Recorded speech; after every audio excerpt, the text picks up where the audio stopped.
Welcome everyone. This is our final check-in video for the supergroup, our game Labyrinth. As you can see, we have our lovely main menu set up with working buttons we can press. Only one of these is important to us right now, of course, so let's hit play and get started. Once we spawn in, we find ourselves in a lovely prison cell with our playable character. We have a stamina bar, we have a health bar, and attacking and rolling will consume these elements. Um, as you can see, our camera follows the player, keeping them in the center of the screen, but looking at them from behind. Our player has full control of the camera system and the move system with both mouse and keyboard and with a gamepad controller if they so desire. And as you can see, all of our controls here are pretty self-explanatory. Sprint, roll, attack, basic stuff for a Dark Souls-like game. So it's worth mentioning that as soon as you leave your cell, you're going to find yourself looking at the stairs here and going up. This is kind of to highlight both the framing of this room that we're about to enter into and also to show that we're climbing up into a world that we are at the bottom of. So as you can see here, we have a lock-on camera that we can switch between, locking onto our enemies and keeping them in the center of the screen. This is very, very helpful for combat purposes, obviously, but for also just keeping the game focused on things that need to be focused on. Right. Um, so a couple notes about the enemies. Um, this is a unique archer enemy that Josh made, and it just, it's pretty obvious. It just throws, well, we changed it to a spear thrower, actually. It throws spears, doesn't shoot arrows because it's easier. And we put a little point light on the spear to highlight it, just so it's, more obvious because in the playtest, people were just getting smoked by it. They couldn't even see it coming, so we added a point light. Couple notes about how this interaction here with the enemies like relates to Term 1 content is competence. It definitely makes the player feel competent when you dodge straight through an arrow. It's not the hardest thing to time in the world, but it does make you feel good. Like it feels like you use your skills. Because if you just stand there and you don't move, you'll get hit by it. So it does make you feel sort of more skilled when you dodge through it. And the dodge does have iframe, so there's that. And so a couple more showing off the AI a bit more. So the AI is completely proximity based. So he has an aggro range. When you get in his aggro range, he starts chasing you, goes into a chase state, and then he also has some extra attacks there. Jump attack, which is based on like a timer. A timer runs down, and then when it reaches 0, he does the attack. So yeah, finite state machine to implement this, and also ragdolls, which is fun. And there's a bigger enemy, bigger version of him right over here. Not much different about him to really talk about. He's just bigger, which is scarier, but he's essentially the same. And then coming over here is some stuff that Logan did. So yeah, here in this cave, this is a vista that the player can easily spot because of its unique purple color. And following the light will lead them into this view of a potential reward in the future of this glowing sword sitting atop a pile of crates and chests with little magic fumes. This was made to be more easily noticeable for the player to see once they get up here, and sort of give them a little bit of a view of the future of the room. And if you actually look at a very specific angle, I believe you can see the enemy in that room.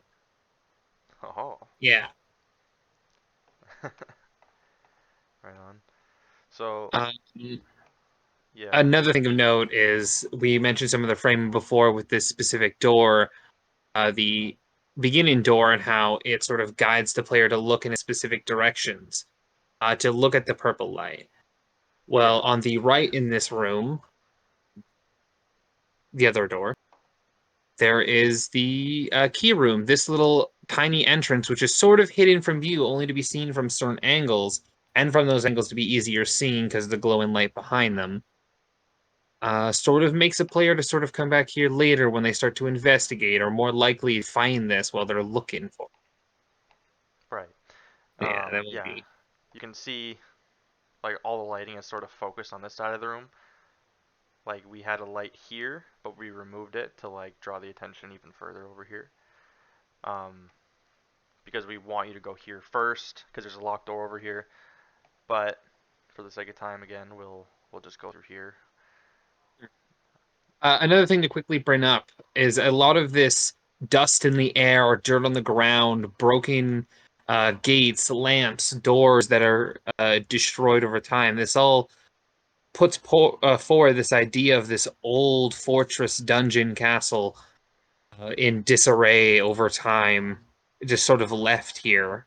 And here you can see some remains of possibly previous occupant that never revived like the others. Some environmental storytelling, if you Mm-hmm. will. And over here, Logan, you added this little bit of framing as well. Yeah, just a little bit, just in case if they pass the enemy, they can see this. They can't get through, but they know there's something important there. Nice, easily noticeable key. You see something glowing in there, but you can't get through, so gotta find A another little way. bit of investigation. Aha. Boop. And yeah, So every round there's decorations pretty much everywhere to sort of put forward this was a real place in some sense. And it is worth mentioning too that despite our game being called Labyrinth, there is still a very linear path that you have to take through to get from one end to the other. So it is unfortunately more of a maze. Yeah. Yeah. But I think similar it's to still it feels like a little labyrinthy though. It's like a dungeon, but the play style is for sure linear. It yes, used to be a labyrinth. Yeah. but now it's taken on more of the final playthrough mapping of similar to a Legend of Zelda dungeon, where Yes. you'll be going back through and looping it on your places you've already been over and over as you make your way through it. But it gives you a good chance to get familiar with the area and learn where everything is. Another example of some course material that we can link here is the use of thresholds. So this hallway is definitely a good example of a threshold. As you can see, threshold and framing, you know, because you can see like through the doorway, you can basically see everything you need to see. The enemies are framed so that you can see all the enemies in the room, so you can sort of scout from this location to prepare in this sort of refuge space to prepare for battle.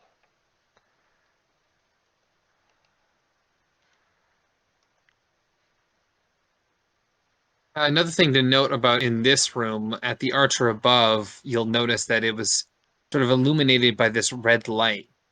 We've used this sort of colored lighting to signify certain things, while yellow may signify something that a player might be able to pick up. Red typically signifying danger or a dangerous area. Yeah, that's we learned that in As a asset creation. There's a bit of color theory there. You know, red is just sort of it's an aggressive, you know, danger color, and then yellow is a bit softer. It's sort of, you know, point of interest. Um, and we put this light up here because people in the midterm were coming through the door and they just were not seeing this guy up here. Like they were just running forward and then just getting smoked by spears, you know, without ever seeing this guy. And it was funny, but you know, we want people to that defeats the purpose of the threshold space. So now that we have the key, we can just open up this door and move on.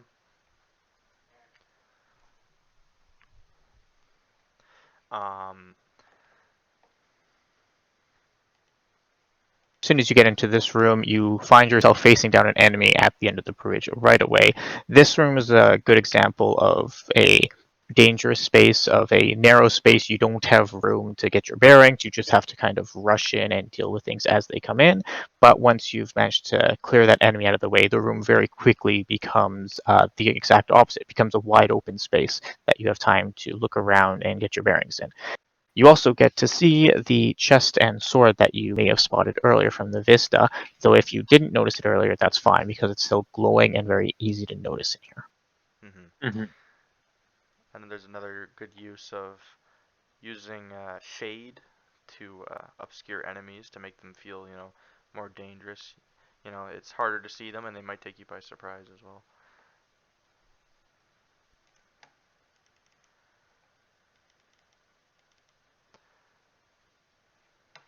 Okay.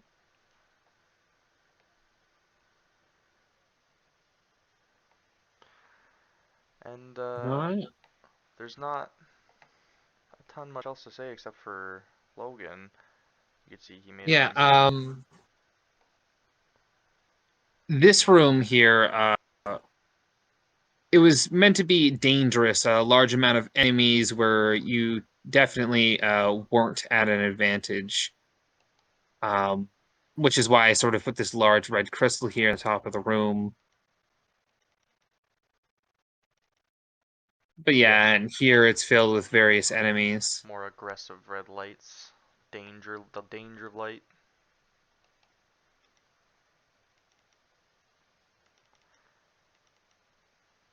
And if you want, you could just go to the final room that Logan made here,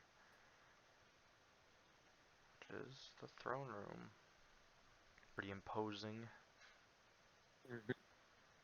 This room was made to be intimidating to the player.